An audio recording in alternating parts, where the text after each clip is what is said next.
Well, I hope everyone is doing well. Today we're going to convert fractions to decimals. To convert a fraction to a decimal, we need to divide the numerator by the denominator. For this, we'll be using long division. So let's do some examples. We'll start with 7/8. 7 is our numerator.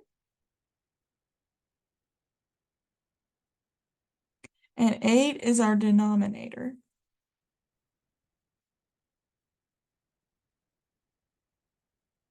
When we set this up as division, it'll be 7 divided by 8.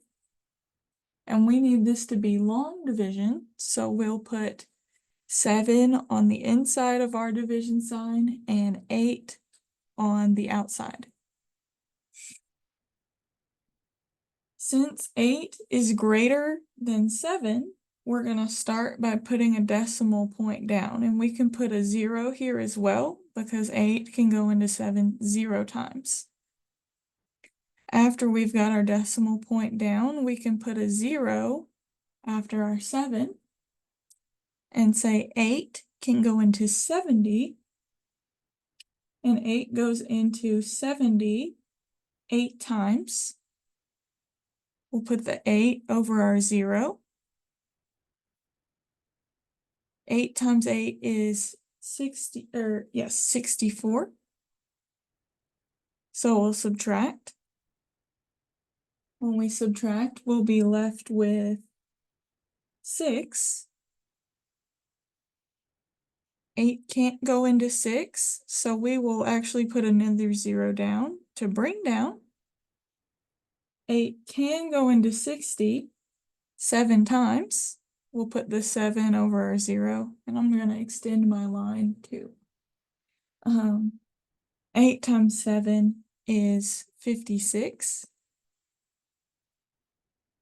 So we will subtract, and we're left with 4.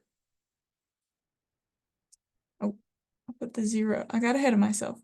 So now 8 can't go into 4, so we would put a 0 down and bring it down, and that's that 0 I got ahead of myself with. 8 can go into 40, and it goes into 45 times. 8 times 5 is 40, and I've run out of room, but 40 minus 40 is 0, so we're left with a remainder of 0. So 7/8, or 7 divided by 8, is 0.875. So our fraction, 7/8, converts into 0.875 as a decimal.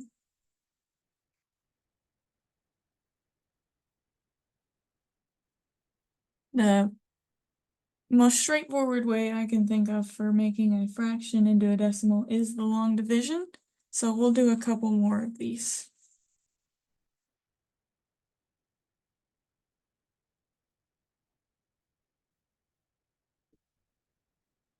For our next one, we're going to do 1/3. 1 is our numerator and 3 is our denominator, so a division problem, writing 1/3 as division, how we usually look at it, would be 1 divided by 3.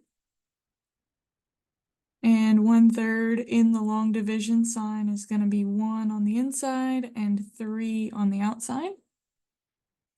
3 goes into 1 0 times, so I put a 0 down, and I can put a decimal down now. And I can make that 1 into a 10. 3 goes into 10, and it goes into 10 3 times to get 9. I'm going to extend my line some more. 3 times 3 is 9, so we'll subtract. 10 minus 9 is 1. Well, 3 can't go into 1, so we need to bring a 0 down. And the reason I can put these zeros down is because any 0 after a decimal point doesn't change our number, so I could put a decimal here to show where those zeros are coming from. 3 can go into 10 3 times to get 9. 10 minus 9 is 1. And we might be noticing something now. We got 10 minus 9, 10 minus 9. We've got another 1. If I bring a 0 down so that 3 can go into something, I get another 10. Well, 3 goes into 10 3 times to get 9, and we're left with 1. Because we keep going from 10 minus 9 to 1, 10 minus 9 to 1, this number actually repeats. So 1/3, I'm going to put 3 dots here to show that it keeps on going. 1/3 is 0.3 repeating. And that little line over the 3 just means that same 3 repeats indefinitely. So 1/3 is 0.3 repeating.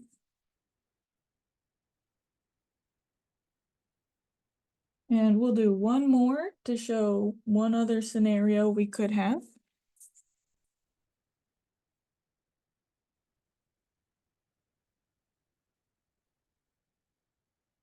I could have a mixed number that I need to convert to a decimal.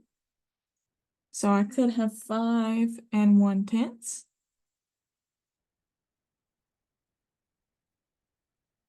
And to convert this into a decimal, there's 2 things I could do. I'm going to show you one way and then I'll tell you the other way. So I could make this into an improper fraction by taking my whole number and multiplying it by my denominator, so 5 times 10 to get 50. Now that whole number's been cut into 50 pieces, and I can add that to my 1 piece that I had left over, so 50 plus 1 to get 51. So now that I have my total number of pieces, I can put that over my denominator, and I have 51 pieces over 10. Now that I have an improper fraction, I can put this in long division. That would be 51 divided by 10, or 51 on the inside of a division box and 10 on the outside. 10 can go into 51 5 times. 10 times 5 is 50. We'll subtract and we're left with 1. Then I can put my decimals down and bring a 0 down. 10 can go into 10 1 time. And 10 times 1 is 10. We subtract and we're left with a 0. So here we're done with our long division. And 5/10 equals 5.1, or 5 1/10.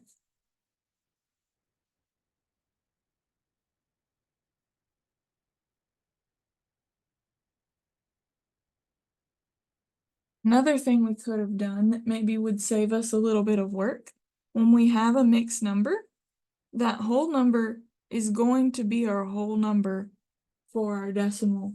So I could have made things a little bit easier by saying, instead of doing all of this multiplying and adding, I could have said, okay, 5 is my whole number. Then I just need to do 1 divided by 10. Put my 0 down, my decimal point. 10 can go into 10 1 time. To get 10, we subtract, we're left with 0.